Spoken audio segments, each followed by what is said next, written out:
Hello, and welcome to another episode of One for the Table. I'm your host with the mostest, Kimchi. And I'm John Kung. Hi, everybody. Hello.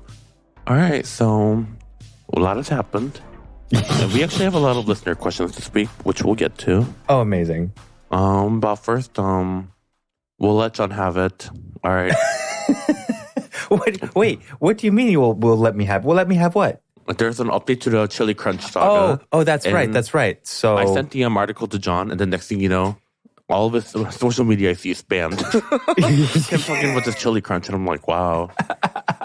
He's really spent this entire day thinking about this article. I have not. The crazy thing is, like, I had already filmed the video. I filmed the video yesterday about me making a chili crunch recipe.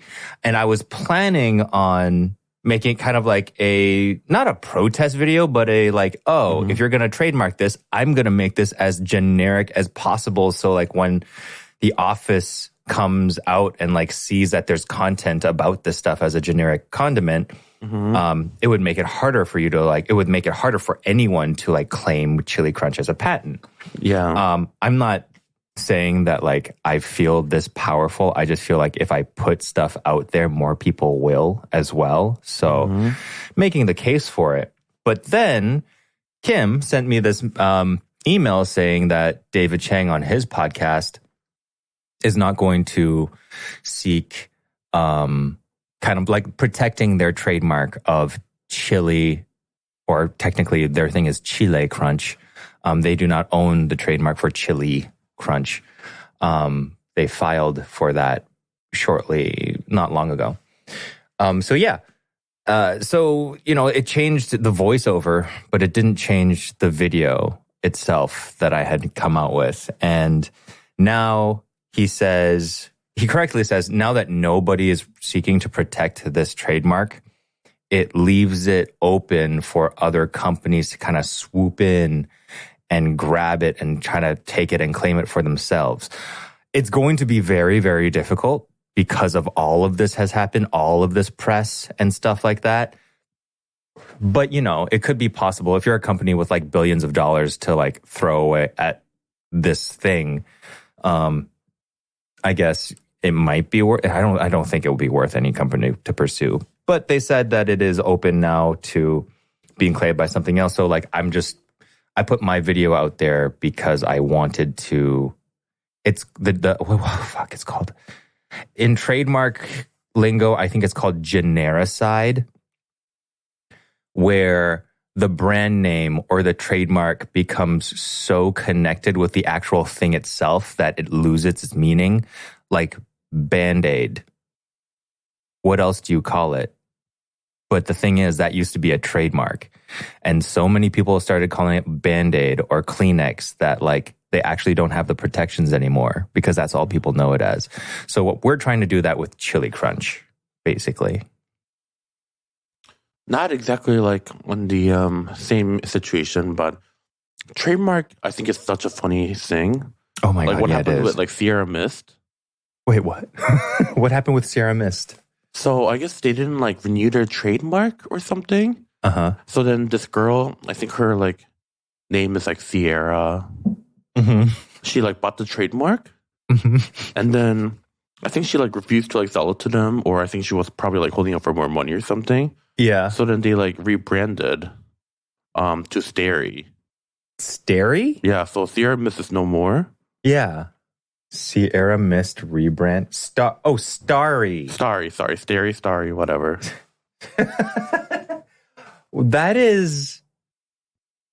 That's so funny. When did this happen? It was back in like 2015. Oh my God. But the thing is though, I had never heard of Starry. Yeah. So obviously it wasn't a good rebrand. Like, but also like when everybody wants like, like that like lime cider, I think everyone goes for like 7-Up or Sprite. Like Sierra Mist was like the last resort for like, a lot of people, Which is funny too, because like Pepsi owns 7-Up. So like, why even try? Like, I guess they don't want just one lemon lime soda. Yeah. But like, Oh, remember when we were at that Korean restaurant? We had that Sprite, and that Sprite was like... It was so lime. spicy. It was like lime and battery acid, but it was so good at the same time. Yeah, I don't know what was like wrong with that like can of Sprite. But the moment we drank it, like our tongues were like on fire. It hurt. We were eating really, really spicy food. Yeah. We were eating spicy food, but like, yeah... The spiciest thing we had at that table was that radioactive Sprite. Because Korean people like love to eat like Sprite like in the middle of like their heavy meal if they're eating like grilled pork belly or something, and then they'll eat Sprite because it takes like the fat off your tongue, and, like refreshes your palate. Yeah, but I don't know why that day it was like painful to drink that Sprite. Took the first 3 layers of our tongue off. And we're like, whoa. So anyways, going back to the original topic. So I guess with that said, had you only released this Chili Crunch video maybe 2 days ago? Oh, then it would have been worse though. If I released it 2 days ago, then it would have been dated already because they would have like done the right thing, and then I would have been like talking about them doing the wrong. That's the danger with like short form media like this. Is like things can quickly change, and so because of current events, I think my video now is a little bit more will like stay a little bit more timely. But yeah, I would have been I've been pretty upset. Not upset that they eventually did the right thing, but upset like, oh, I did all this work and that the voiceover is dated now. And as someone who's tasted Jon's chili oil, Jon's chili oil is very, very good. Oh, thank you. So I can't wait to see this recipe video when it comes out. It's already out. Oh, well, I can't wait to go see it after this. And that's like the beauty of like food content is you look at all these recipes and you feel like you can make it on your own, but you're not going to. But you feel like this one's hard. Yeah, exactly. No, this one was like hard. This one took me like Chili Crunch is hard to. Chili oil is not that bad. Chili oil is like getting the components together, frying this thing, and then putting it into like a thing of chili flakes and stuff. And like, you can finesse it. You can make it a little more complex and stuff in different ways, but ultimately it's pretty easy to do. To do Chili Crunch well, like you need two separate things of oil. You need one oil to fry peanuts and soybeans, but then you can't use that oil to make the chili crisp itself because then it's like kind of like it's frying oil. You save it to use for like fried chicken or fish or whatever instead. And then after frying those, you fry in the good oil, you fry garlic and shallots so that the oil gets nice and fragrant. And then you have crispy garlic and crispy shallots to put in there too. And one trick I learned at restaurants is after you fry garlic and after you fry shallots, put it in the oven just for a little while to like get it like super dry and crispy. You could dust it with a little bit of like, put salt or like a little bit of cornstarch on it before you put it in the fryer if you wanted to, but you don't have to. And it'll hydrate itself in the oil anyway, right? So yeah, it'll get extra crispy. Right. And so after that, you take that garlicky, shalloty oil and then you put like spices in there. You cook spices in there and then you take those spices out and then you pour it into like chili flake with all like the Szechuan peppercorns and the sesame seeds and stuff. And then you add back in the peanuts, the soybeans, and the garlic and the shallots. And it's like super, super thick and crunchy. It's as it should be. I think the company that has it down packed really well is at least their texture wise is the Flyby Jing Chengdu Crunch. I think I've mentioned it on this podcast before, and they don't sponsor us or anything. I just think that they have like the crunchiest, crispiest, crunchity chili crunch out there right now. Can I say something brave yet controversial? What? So with all of this being said, I don't love chili crunch oil. Oh, really? So I love chili oil. Yeah. I love the flavor of chili oil. Yeah. But I don't love chili crunch. Really? Yes. And my opinion on this is like so personal and like irrelevant to like all the conversation. But people are totally like you could say you don't like something. That's totally fine. But like how are you using it though? I mean, I can, like drizzle on like congee or like, eggs or whatever. But then most of the time, I just want the flavor from the oil. Yeah. And I feel like sometimes like the crunchy texture gets in the way of just like me enjoying this flavor. And I think that's one of the reasons why Lao Gamma is one of my favorite chili crunch oil, because then their chili it's soft. It's soft. It's not crunchy. It's a paste. Yeah. Almost. Because sometimes like I'll be eating this thing where I'm enjoying like this like mellow, like smooth, silky texture, but then the chili crunch is kind of like this like random hard crunchy stones like in this like smooth sea of silk. See, I think chili crunch itself is best when it's paired off with things like noodles, like as its own sauce. Like a lot of times we will use it, and a lot of times in China, like you have like the Chengdu noodles and the Shanxi noodles.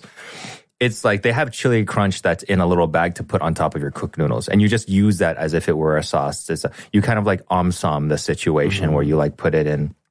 It's really good as a thing in noodles because it's also like adds more. Yeah, I feel like if there's something already had like a bite to it, I think it's great with it. Yeah. But I don't love it on softer things, I guess. I do love chili crunch on a cucumber salad. Ooh, yeah. That sounds a really good idea. Because I always buy those like little like bulk of like baby cucumbers all the time. Yeah. And I just like chop them up and then like lightly salt them, like drain the water. And then I toss it together with like vinegar, soy sauce, sesame oil, chili crunch, like cilantro, green onion, just like really simple, and like chopped garlic. Yeah, that sounds delicious. And the chili crunch is good there. Yeah, for me, it's also I like plain rice. On plain rice, like as like I call it like bachelor snack, where it's like I have rice in my cooker and I have no effort whatsoever. What can I do to this? I literally put a spoonful of chili crunch on it, and that'll be it. But then like chili crisp and chili oil itself, like I use on a whole lot more stuff. Like chili oil, you put like on, you can drizzle on spring rolls, or you can like put it onto things. But chili crunch is like its own ingredient in a way. Oh, you know what? Actually, chili crunch is actually good on. And it was a viral hack, and this is like actually legit good. On a vanilla ice cream. Oh, I still have not tried that. Why haven't you not tried that? Because I don't have ice cream in my house. Oh, that makes sense. I need to get ice cream. Gay people problems. It's not that. Dairy it's ice cream? Not in my house. It's still cold. It's still cold here. We're not in ice cream eating weather yet. I don't know. I feel like true ice cream connoisseurs doesn't care if it's cold or hot. Like no one just eats ice cream on a hot day because it's hot. They eat ice cream because they love ice cream. I don't do that. I don't know. I can't enjoy ice cream when I'm cold. You're also like one of those fitness gay. Like, of course, ice cream is like not like in your priority list. I just eat seasonally, Kim. Ice cream. I don't think ice cream is a seasonal food, though. Like, do you drink hot chocolate in the summer? I don't. But I love hot chocolate. I don't really drink hot chocolate at all. Oh, see, the thing is, I think like hot chocolate is my ice cream when it's cold. Like I have so many hot cocoa mixes. But you love hot everything. Even like on a hot day, like you'll drink hot coffee. You're always drinking hot tea. And I'm the opposite. I'm always drinking iced tea. I'm always drinking iced coffee. Yeah. Even just like water. Yeah. You love room temperature water, or you love warm water. The only time I don't is when I drink it like fizzy. Because fizzy water is better when it's cold. See, I'm always like drinking cold water, even like filling up a tumbler, like with that ice. Like, I love having like ice water. So I think it's just a matter of like, are you a water sign? Me? Yeah. I'm an Aries. What is that? I think it's a fire. Okay. I'm a fire sign. I don't know. I don't know why I'm getting into like astrology. Like, where did this come from? I don't know. It's like, is it because I'm a fire sign? I need like cold things to cool me down. You need to cool it down. Or maybe it's because like I'm a fire sign. I just need to be hot. Like it's you can make an argument for either thing. And anything, yeah. Which is why astrology is, yeah. Well, welcome to me, who's like not fluent in astrology at all, just making assumptions based on astrology. Me neither, but like I will too though. Like it's definitely permeated into my, I don't believe in astrology, but then like if somebody tells me something that is like, oh yeah, you fucking Leo. Anything that's wrong in my life is because I'm a Leo. And any success that I have in my life is because I'm a Leo. Exactly right. Or if there's like a side of me that's like unexpected, then that's my moon sign talking. Well, what's your does Korean have a zodiac? Do you have like a Chinese zodiac? Yeah. We don't call it Chinese zodiac. Well, obviously not. That's why I said Korean first. But do you have a version of the Chinese zodiac? No, it's the same. We believe in and it's not that we believe in, but yeah, we have the zodiac just like the Chinese folks. Do you have the same animals, or are you like the Vietnamese? It's the same animals. Yeah, I'm year to rabbit. Which one is the one that they? Oh, wait, did they? Is it the Vietnamese where they replaced the rabbit with the cat? Oh, did they replace the rabbit? I think one of them, and I think like that's such a serve. Like Year of the Cat, bitch. That is. Wait, let me look this up. That's so. I love that so much, though. Yes, it's cat. Oh my god! And they replaced it with rabbit. So in Vietnam, you were born in the Year of the Cat. Oh my god! That's I love it. Justice for rabbits. And obviously, like, Japan believes in zodiac too, I'm assuming, because only because I'm speaking because like the anime Fruits Basket. Oh yeah, they have a whole bunch of animes that are based off of like the zodiac, though. Yeah, like the zodiac fighters and stuff like that. Oh yeah, that's true. Zodiac warriors, whatever. Yeah, I thought that was an old one. I used to read like what, the Zodiac Warriors? Yeah, on Toonami.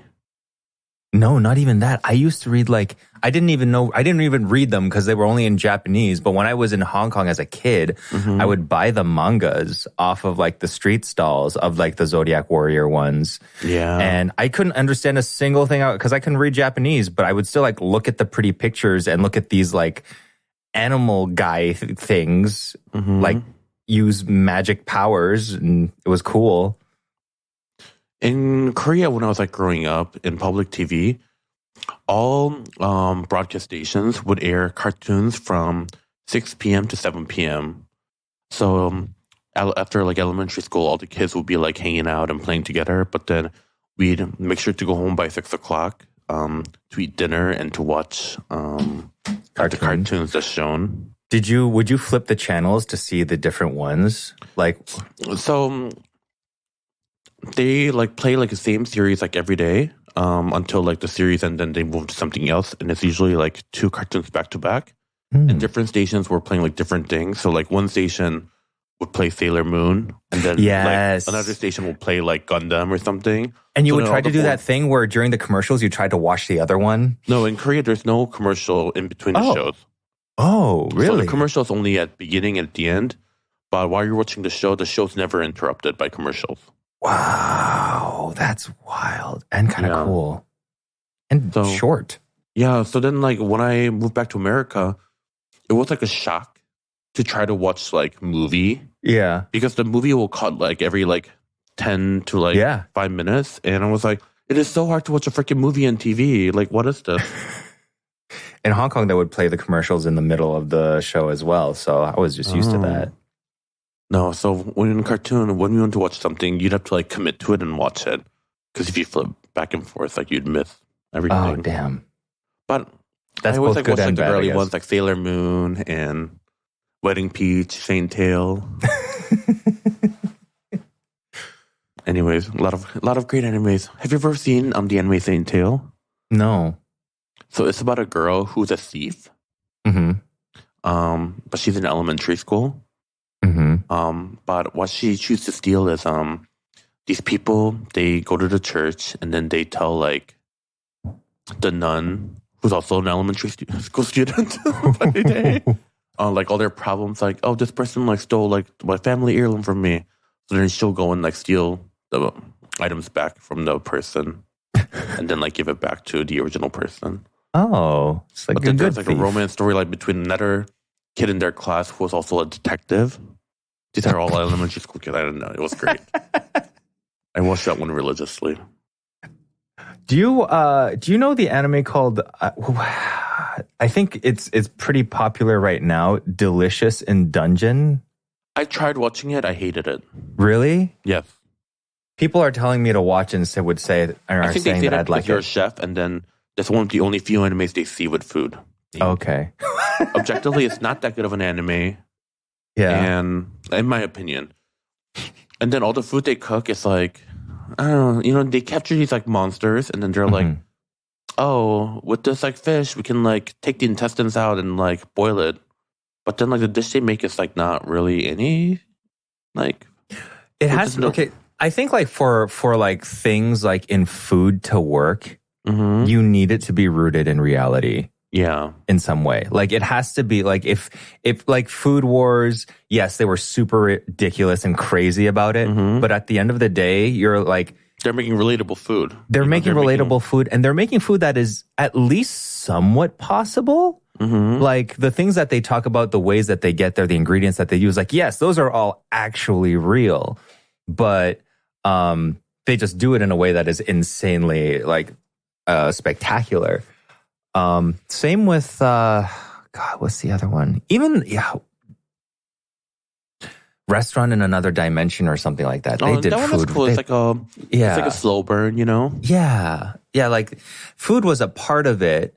And they did use food and it was animated really well, but then like that was connected in a way where it was like how it was important to them and what they really loved and stuff like that. Like it was a different way to present it, but it was still like kind of rooted in something that was believable. Yeah. So yeah, I'll give Delicious in Dungeon like a watch or two. Watch like the first 2 episodes. I mean, the episodes aren't that long, so it won't take long.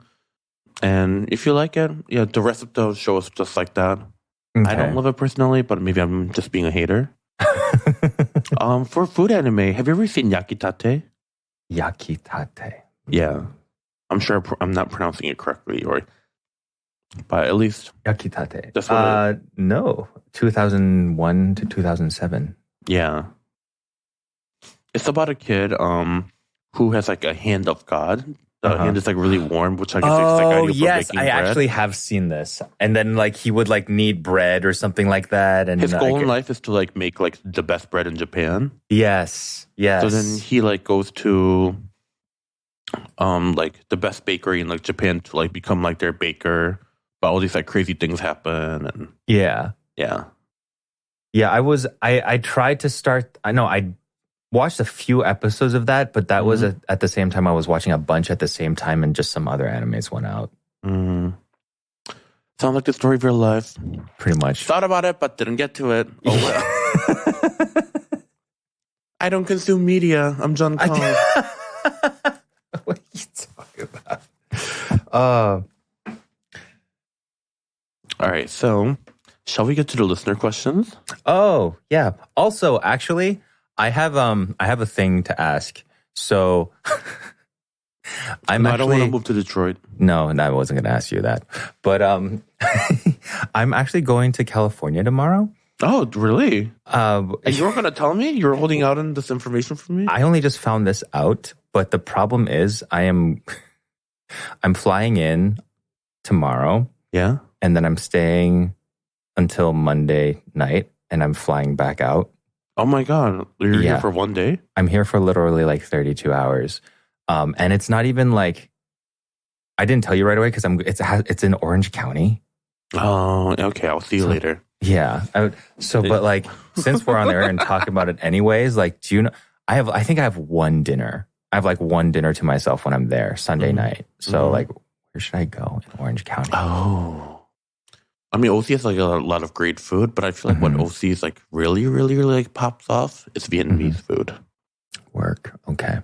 And there's a lot of great options over there. When was the last time you've had like Vietnamese food? It's been a long time. I mean, like, does the place that we went to count? Where did it go? Oh, wait, no, that was Thai food. It wasn't even really Thai food. It wasn't even really Thai food, though. Mm-hmm. No, the last time I had Vietnamese was actually with you. It was like we had pho in Chicago. Well, After we get off the podcast, we'll discuss. Okay.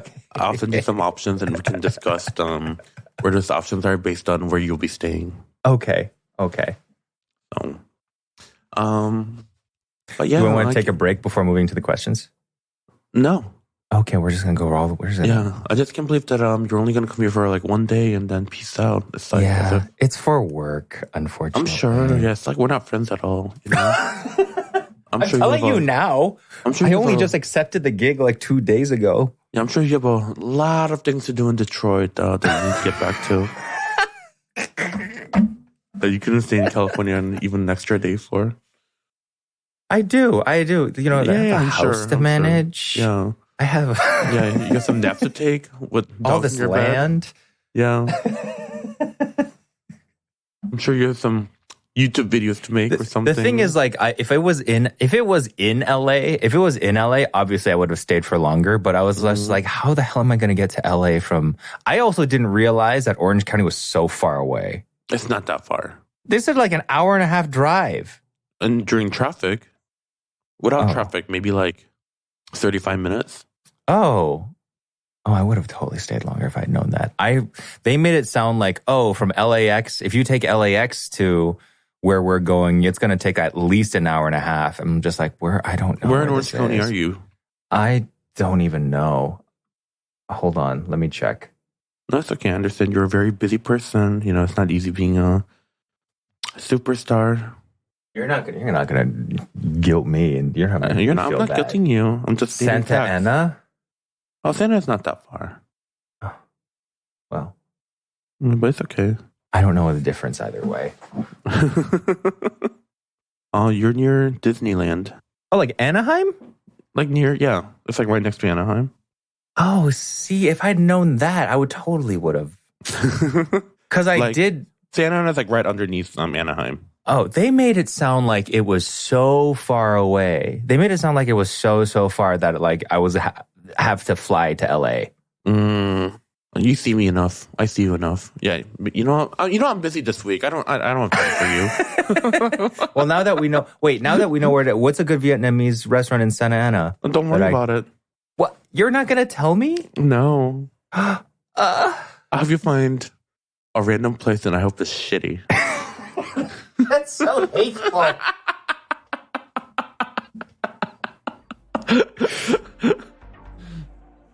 All right, let's take a quick break real quick. Okay.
All right. We got some listener questions this week. Yay. The first one was emailed to us. Would you like to read it to us, Jon?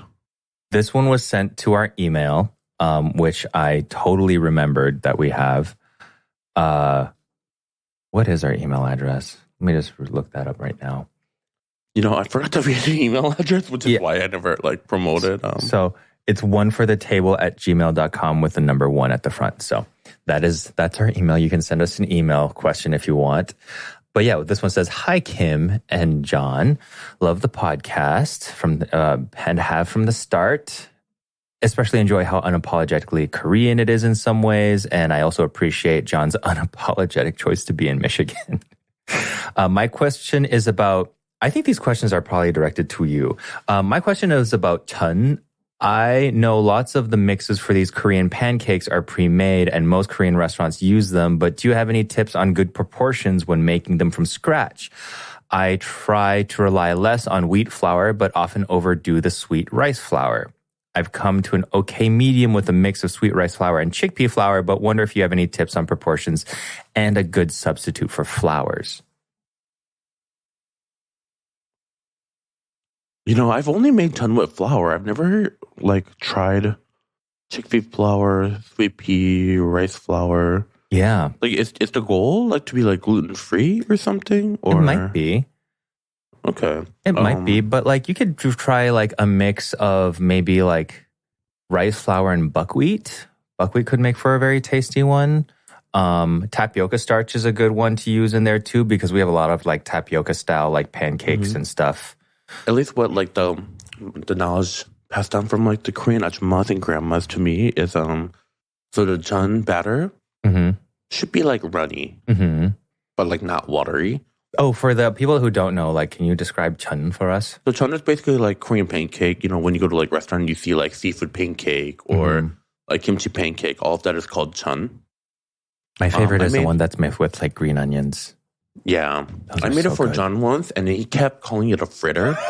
And then I was like, "This is a kimchi pancake," and then he just kept making a point to call it a fritter. And I was like, "Why do you keep calling this a fritter? It's you're trying to prove a point." And then he's like, "Well, this is what fritter means." And then he googled it, and it's like, "Oh, you're actually right. This is a pancake." And I was like, he just tried really subtly correct me and then explain my own culture food to me.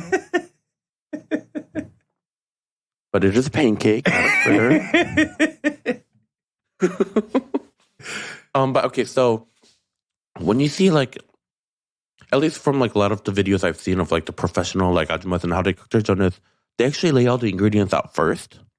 So they'll take the whole stalks of green onion and lay it on a pan, and then they'll pour the batter over the top. So the batter just slightly coats the ingredient, and it's not heavy in the batter.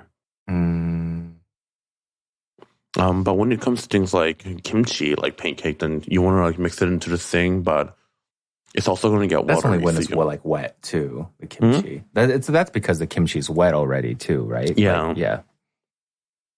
So I think, if anything, I think the water ratio is more important than what flour ratio you use, and how thin the batter is.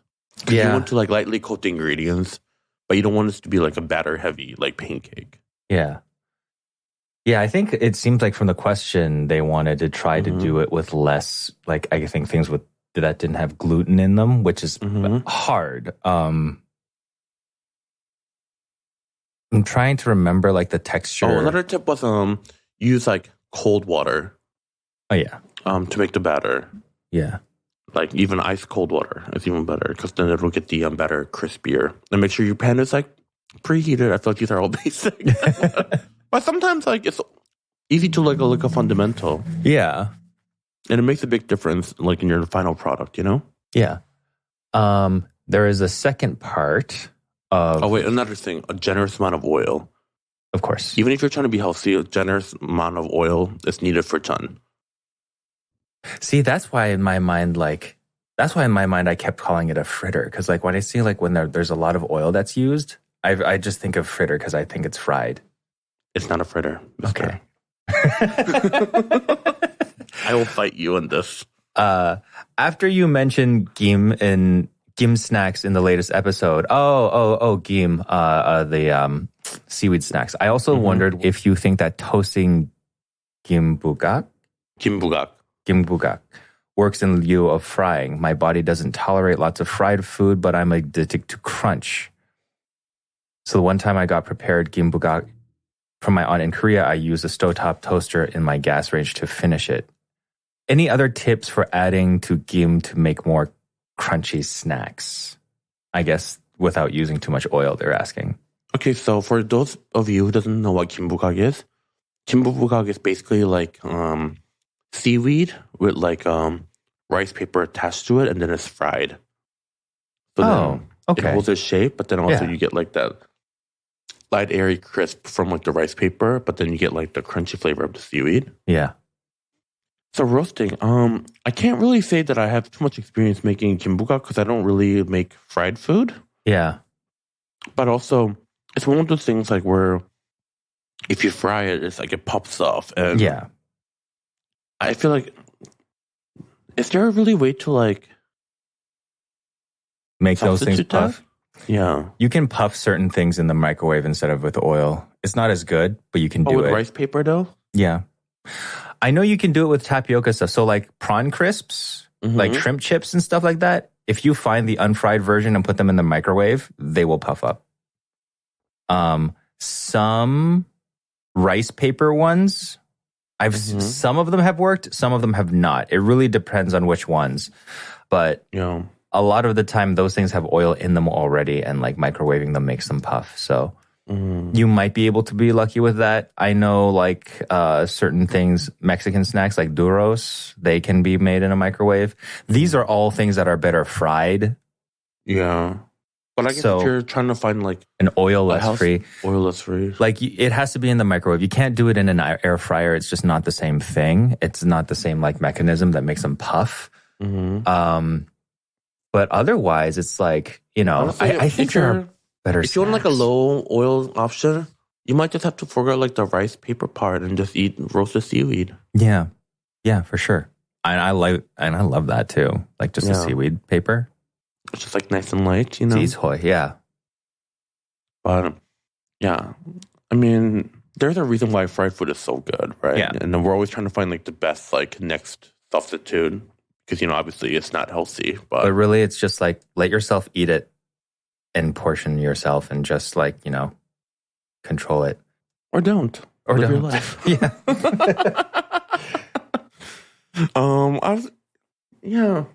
I guess maybe you can get those like oven baked rice pups from like the grocery store and maybe like wrap roasted seaweed around it. That could be. I mean, that might be good. That might be a good way to get like the crunchy substitute. Yeah, that's like not fried, or even like rice crackers or something. I don't know. Oh, what about it's called bangtigi, which is like Korean like puffy rice cake, but it's like a round disc. Oh, those things. You can like cut that into like little pieces dusted with a little bit roasted seaweed, and it'll have the same texture. I think they actually do sell that. I think they do sell. Are they like super? Like they're crunchy and smooth. Yeah, and it's round. Yeah. I've seen like whatever the Japanese version is. I've seen those ones covered in seaweed. Okay. They're like a little bit sweet but very savory. Yeah, there's like a touch of sweetness to it. Yeah, they're so good. They're so good. But the Korean version has like no oil, while the Japanese version, I know you're talking about, it is slightly oily. Yeah, it is. But bangtigi, yeah. Okay. Speaking of snacks, you hear your girls in the news too, Trader Joe's. What happened to them? I think I thought everybody knew this, but apparently not. So one of the ways that Trader Joe's works is that they kind of go to these snack companies and was like, hey, we want to work with you. And basically what a lot of the companies would do, they'll literally hand over the recipe and the processes and stuff like that. And then Trader Joe's will ghost them and make their own. Oh. And I was like, that's one of the reasons why I don't shop there. But I just thought nobody cared. As it turns out, not a lot of people knew this. And now they are on the news, right up there with David Chang. I mean, that's such a common tactic in America. Yeah, it is. There's no ethical consumption anymore, in America at this point. So more recently, what I think a couple years ago, they did it to an Indian woman-owned company with their every single thing that is Asian branded in Trader Joe's has to have been stolen by a different company because they are not coming up with that shit by themselves. People at Trader Joe's corporate just got off of the racism complaints for their store and stuff. You think they're good enough to make achar? But also a lot of them, they work with these companies and these companies basically just reproduce stuff with Trader Joe's labels, no? Huh? No, that's that's what a lot of people think they did. They just take the recipes. That's not, because like their kimbap, for example, I know it's the same company that makes kimbap for Costco, but they're like, oh yeah, a lot of them can be rebranded like Bibigo things if they're like too. Yeah, so they it's work not with all. Bibigo. It's not all of them. Okay. Yeah. So, I mean, also Trader Joe's, they provide specific like things at like a very convenient price point for a lot of people. Mm-hmm. So, I mean, we could talk about like the evil of Whole Foods. Oh, that's the Amazon. We could talk about the evil of like Walmart, you know, but I mean, honestly, all these major corporations, chances are, they're fucking over someone. Oh, I was reading the Trader Joe's thing, but like more importantly, Jollibee is bringing back ube pie. Oh, I didn't even know they had ube pie. I don't know, but it looks so good. Made with real ube, and is bringing in more chicken sandwich flavors. Ooh, we're gonna go. But have you heard about the ube shortage? No. Because when ube became like so popular, like in the Western culture, like all of a sudden, that like in Philippines they're having like a ube shortage, keeping up like the ube production. Really? Yeah. You know, but also that's very America. Yeah. Something gets popular and then we just do it to death. Yeah, and then the original people who, you know, founded those things don't have access to it anymore. Oh, that sucks. Happened to a lot of things, you know. Salmon, quinoa. What means salmon? Huh? What's salmon? Overfishing salmon? Oh yeah, we already knew that. Yeah. All right, what's the next question? Before we get spiral even further about how terrible the world is. Yeah. All right. Hi, Kim and John. Just wanted to provide an update. My partner and I hosted our K-pop cafe. Do you remember our listener? Oh yeah, I remember that like question. Hosting, like, K-pop inspired get together. Anyways, so this is from them, and it was a success. Kim, we took your recommendation for the Inkigayo sandwich, and it was a massive hit. Thank you for the suggestion. And they sent us a picture of like their K-pop cafe menu. Aww. And the drinks are Honey's House Coffee. Honey's like a member of like New Jeans, which is iced latte made of Vietnamese Robusta beans, milk, and condensed milk. That sounds amazing. I Purple You Latte. Iced latte sweetened with condensed milk and topped with ube sweet cream. Booze Iced Americano. Espresso topped with orange infused water and sweetened with honey. Zero's milk tea. Zero's is like the fandom name for Zero Base One, my favorite K-pop boy group, which is Rose Assam black milk tea. Why aren't we friends? Why wasn't I invited to the K-pop cafe? Where are they based? They have to be from LA, or maybe SF. I hope they're from LA. But I hope they're not, because I might be mad that I wasn't invited. Watch. No, this sounds like we can guess. Like, I think this sounds like a SF group. Well, let me click on their profile. Dun, dun. Not you stalking them. Los Angeles. Ooh. Okay, but anyways, question for both of you. Whenever we host friends over, people naturally congregate at the kitchen and don't utilize other common spaces like the living room to hang out. Mm-hmm. Do you have any suggestions on how to have folks move out of the kitchen dining area into a common space to hang out? I know exactly what to do. As someone who hosts people frequently, the most important thing is obviously you want to keep the ice in the kitchen.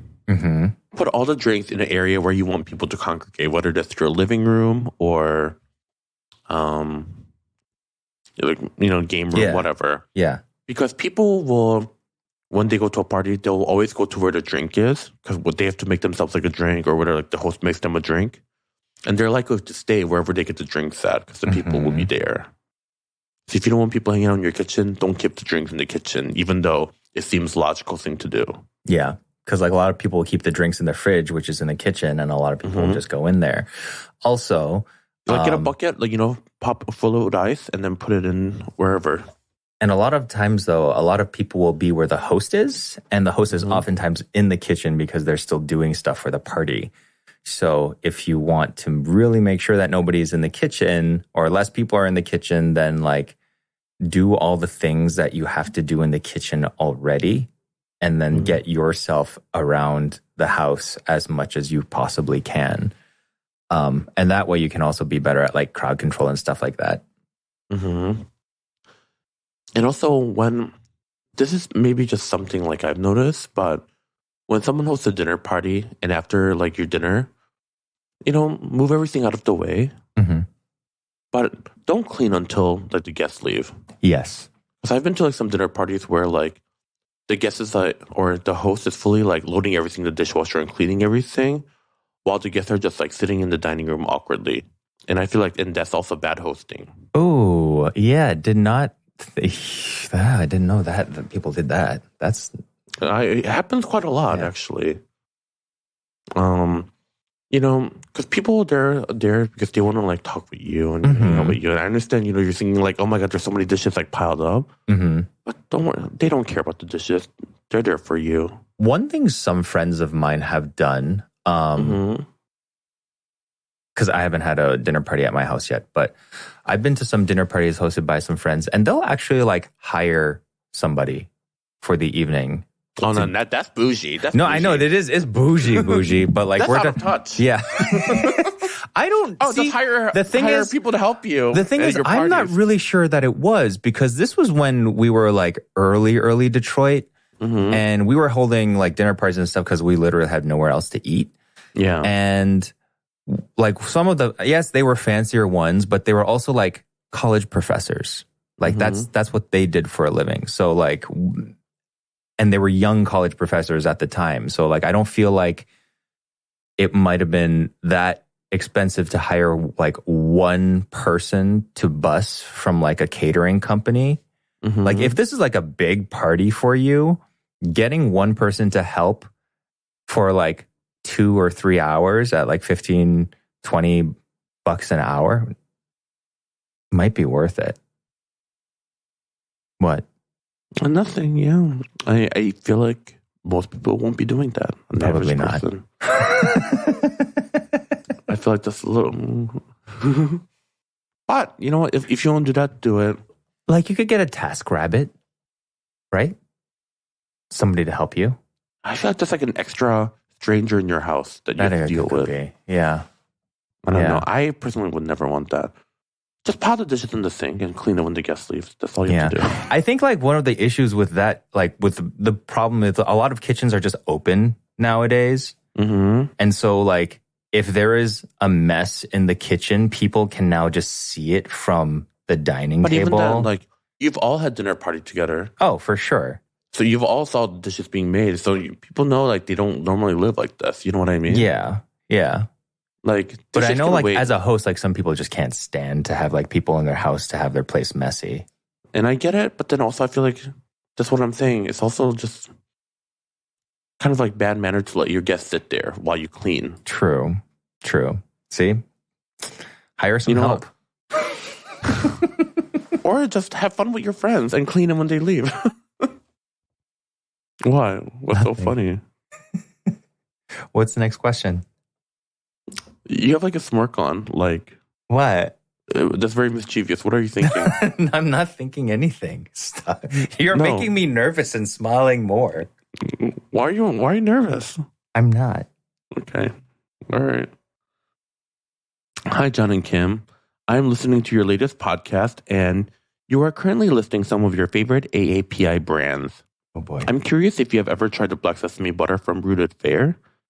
It's nut butter with that rich flavor and color of roasted black sesame with just a slight bit of sweetness and some added crunch for texture. Wow, you really sold me on this. I know, me too. She sounds like you describing food. I don't know if I've had sesame butter. Have you? No, I haven't.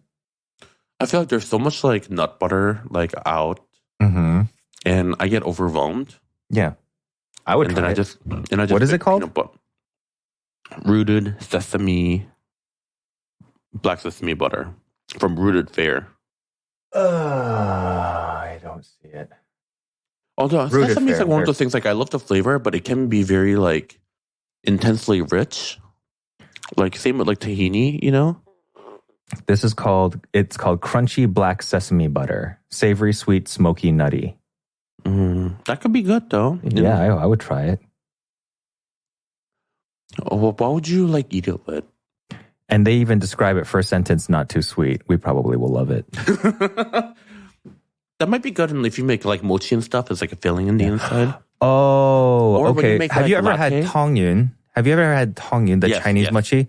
Yes. I think it's the inside of that. Ah, okay. Yeah. That might be good if you make like latte and stuff with too. Yeah. Ooh, yes. All right. This is from Christina. Hi, Kim and John. Love your podcast. I was wondering what your ideal breakfast sandwich is to make at home. What do you like on it and what kind of bread? Thank you. There's so many. There are so many. So I guess let me just, the sandwich that I end up making the most, like that I end up craving the most, and yeah. Egg salad sandwich on an untoasted, soft white bread. Nice. Tuna salad sandwich with like a whole lot of iceberg lettuce. Tuna salad is one of those like very rare things when I'm like happy to run into celery. Yeah. Do you get what I mean? Like, so I used to hate celery. Yeah.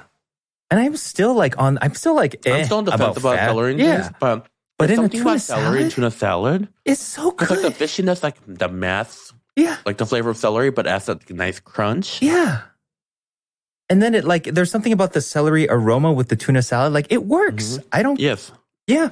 However, there's another tuna salad sandwich here in LA at a place called Jon and Third. Their tuna salad sandwich does not contain celery, but instead has shredded carrots. Sounds weird, but it works. Okay. It has a nice, wonderful crunch. Sweetness to it, I'm just guessing. It's not too much sweetness because it's like raw carrot. But I would try it. It's good. It's good. Yeah. I don't know. I feel like tuna salad, when in doubt, like. Oh, she's talking about breakfast sandwich, though. Does that Did change you say breakfast sandwich? I think breakfast. Oh my god! I totally look over the breakfast part. Well, as like Asian people, like we generally eat whatever we want for breakfast. It doesn't not necessarily. So yeah. Maybe the only thing we don't like eat for breakfast is like heavy sweet. Yeah, like which is like the stereotypical American breakfast. Yeah. So my ideal breakfast sandwich, I know exactly what it is. I actually ate it for breakfast this morning. I like to cook eggs, whether if it's scrambled or fried, and then I like to, and while it's cooking, like on the heat, like on the stovetop in the pan, I like to throw in feta cheese. Something about feta cheese, like normally, like when it's cold, it's sharp and salty. But then when it gets hot, the flavor really like mellows out. And there's like still saltiness, but like the saltiness, like, I can't describe it, but like something about like the chemical formula just changes and becomes like a complete different ingredient. Oh, okay. Feta? Feta? Yeah. Yeah. I get it. When feta is like melty? Yeah. I get it. Yeah. So then I like it on sourdough. With a ton of spinach, like fresh spinach, and then I add like the scrambled egg or fried egg with the feta in there, and a little drizzle of chili oil. Nice. For me, now I love all sorts of sandwiches, but I only like ever eat one kind of sandwich for breakfast of any kind, and I do it very rarely. But it's definitely a bacon, egg, and cheese on a poppy seed bagel toasted with a cup of black coffee. Yeah. That's all I really crave for when I want to like a breakfast sandwich. The other option was like something that we used to eat as a kid would be like a white bread, soft untoasted white bread, pork floss, and mayonnaise. Oh, Pork floss is not one ingredient that I like grew up eating it. I wish I like knew how to like eat it better because I never really know how to utilize it that much. It's so good in a sandwich. It's so good with bread. Like it's so good as to accompany bread because it's like soft, but like umami soft. Like it's so good. And like it's good with mayonnaise. And then obviously like congee. Okay. All right. So the next question is from Jennifer. Mm-hmm. I don't know why I said it like that. Jennifer. Love the pod. My question for the table is about salt. Ooh. As a white American who cooks a lot of Asian dishes, I find myself reaching for the salt, especially as a finishing touch on all my dishes. Mm-hmm. For Asian dishes, should I be reaching for MSG instead? Is salting an Asian dish considered a no-no? I realize this could be cuisine specific, so if my question is too broad, are there specific cuisines that are more salt forward? So, I guess I'll start. I'll give my Korean like perspective. Mm-hmm. So a lot of times like Korean food where it tends to be like a lot of like soups and stews. It's funny because I had my Korean friend over for dinner the other day, and when she was like looking at my table and she was like, "Oh, you have like a American table set up." I'm like, "What does that mean?" She's like, "You have a salt and pepper shaker." And I'm like, "Everyone has a salt and pepper shaker." She's like, "Our family's never had a salt and pepper shaker." And I thought about it and I was like, "Yeah, growing up, when I lived with my mom and also my grandparents, like they never have salt and pepper shaker on the table because all the food comes seasoned. And if the food is not seasoned, like salangtang or chonor things, then you add salt like table side, or you like dip it in soy sauce, or things are served at like salty pickled dishes that is meant to like be the salty part. So like not everything is salty. So like some things might be like completely no salt or like undersalted because it's meant to be eaten with things that are salty. Yeah. Even like when you go to Korean barbecue, like most Korean barbecue in Korea, like they don't serve salt with it because you eat like samjang or like kimchi, like with the meat, which is quite salty. Salty, yeah, which acts as salt. Yeah. I guess that's the thing with America. Like you salt like every step of the way, Yeah, but you also salt your pasta water, you salt your pasta, you put salty ingredients. But like also like in America is like what they're eating is usually like it. Like they don't have, there's not a huge condiment thing. There's not a huge like additional side dish type thing. It's like what's on your plate is what is there. So there's not a lot of like opportunity to add extra, I guess. I guess when we're talking about like your stereotypical American dinner fare, there's not a lot of opportunities to add a lot of extra flavor in there. So like it has to be there with like salt and pepper that's on the table. Chinese it's a composed dish as opposed to like exactly one that you have to build together. Yeah. So yeah, same with Hong Kong. Like we didn't really have salt and pepper on the table. We had soy sauce and Maggi sauce and chili paste. Like those, we didn't have like salt and pepper shakers. We had literally like a small little tray that stays on the table that is soy sauce. Usually it's like one like a dark soy sauce, vinegar, Maggi sauce, and chili paste. So we can be like spicy, savory, like different layers of stuff. And that's what we would add. And a lot of our condiments are like dish specific. So we would just add it on as we wanted. But we also brought these things out, these jars of different pickles and condiments based on what we were cooking. So there's not a lot of salt added, but if we were going to add salt, you can add it while you're cooking. But a lot of times what we would add instead would be like a soy sauce. Even the Chinese cooking wine has a little bit of salt in it, and like maybe chicken bouillon powder, that kind of thing to give it a little bit more richness. MSG is not something I put on, like to answer the question. MSG is not really something I like to put on last. Yeah, it has to be like cooked into the broth. Yeah. Things. Because like it's such a strong flavor that like if you add it in last, it oftentimes it will be the only thing that it would overpower for sure. Like a little touch of it, like while you're cooking, like does go a long way, you know? Yeah. So a lot of people will just be like, oh, put a couple of shakes of MSG, that's it. No, like you can supplement MSG with a little bit of salt. But if you're talking about a last touch finisher, if something is not salty enough for you, you can reach for like a high quality soy sauce, like a final flourish soy sauce in Chinese food. I think the exception to this like MSG like table side would be Vietnamese cuisine. Oh, do they do that? Do they add it? At least from like a lot of my friends, Vietnamese friends, like they tell me like, oh, we always like an MSG table side because like when they eat like a lot of like noodle soups, then they'll like sprinkle. Oh, MSG but that's what soup. You can easily mix that in it itself. Yeah. But you wouldn't be sprinkle like MSG over like a dry dish. Oh, no. Yeah. And also to answer your question, if you want to add salt to the finishing touch and if you think it tastes good, do it. You know? Yeah. And when you're cooking, I guess if you're following the recipe and they don't use salt, make it without the salt. And if you feel like you need salt, just add it. You know? You're going to be the one eating it, so if you want to do something, ain't no one going to stop you from adding salt to your dishes. Right. Okay, so, another question. We have time for one more.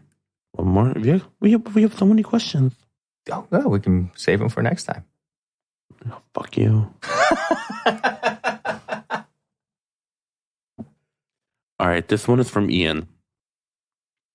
I've just finished making chicken broth and bone broth following John's tutorial. Oh. And am very pleased by how they came out.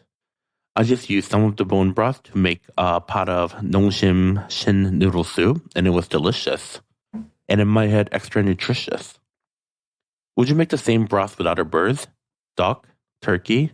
How about goose at Christmas? How about other meats? What would you change for beef, pork, or lamb?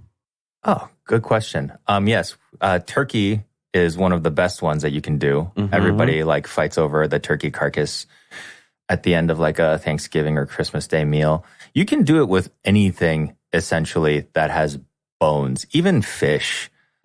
Fish bone soup is absolutely delicious. And the best thing about using fish bones is that you only need to do it for 45 minutes as opposed to a lot longer with the other animals.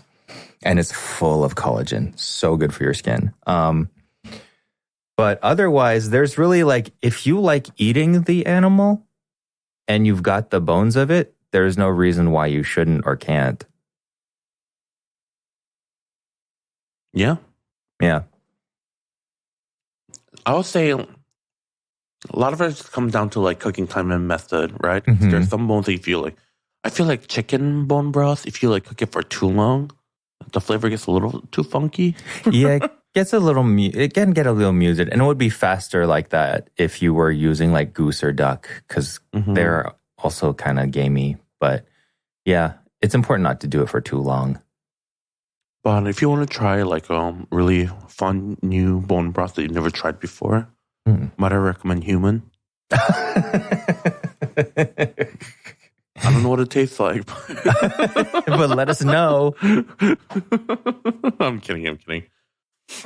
All right, that's our show for today. That's our podcast for today. If you have questions, please submit them to One For The Table on our Instagram. That is #1 and then For The Table.